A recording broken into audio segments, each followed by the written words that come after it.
In the 4 years that we've been holding the FT IRENA question time debate, there's been huge growth in renewable energy worldwide. But unfortunately, the fact is that the rate of growth is not really fast enough. And what we want to do tonight is figure out why this is, what are the main obstacles, and how maybe they can be overcome. We're meeting at a very important time. Benita mentioned that the climate agreement that was adopted in December was path-breaking in so many ways. It recreated a global momentum on climate that we hadn't seen for over a decade. The truth is, before Paris, back in 2010, we had committed to some very ambitious targets. 50% conversion by last year, which we have done, and 100% by 2020.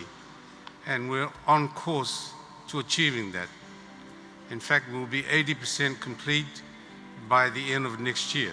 Paris sent a very strong signal, which is that the world has taken the irreversible decision to move away from fossil fuel-based energy systems. I think renewable energy is central to both visions.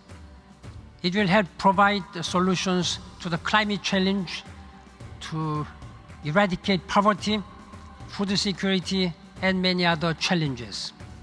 Clean, renewable energy will act as a catalyst and the force multiplier for the SDGs. If we are going to decarbonize to the extent that we can remain below 2 degrees centigrade, it requires a major transformation of our economies, our energy systems, the way we do business, and perhaps even our lifestyles. The major barrier is regulatory frameworks.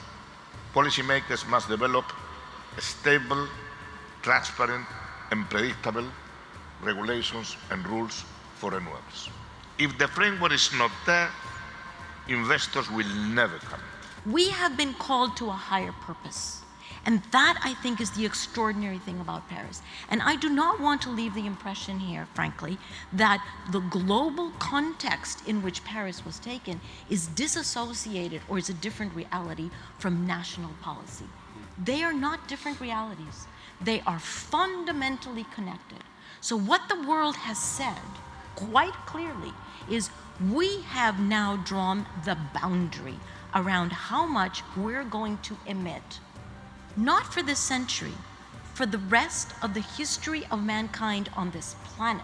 We're hearing from many more institutional investors that now hold close to 100 trillion of assets under management, that they view renewable energy infrastructure as a mainstream asset class that provides them with long-term, yield-oriented investment in a market where we've seen unprecedented low interest rate for a very, very long period of time. So capital is out there.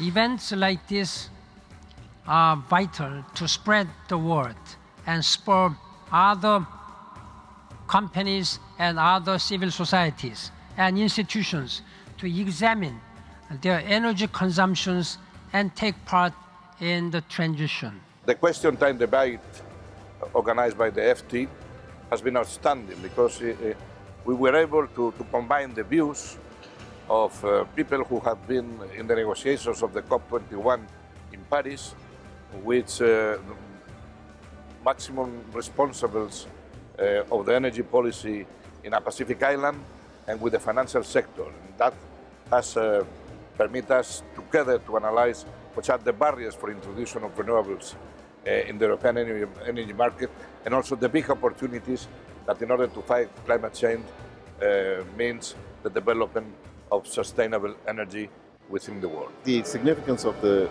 climate agreement is going to be very far-reaching in its economic implications, but nowhere more significant than in the world of energy. And it's the transition to a clean energy future based on renewable energy that we have been discussing here. And I think that's where global attention is going to be focused in terms of the opportunities we have today.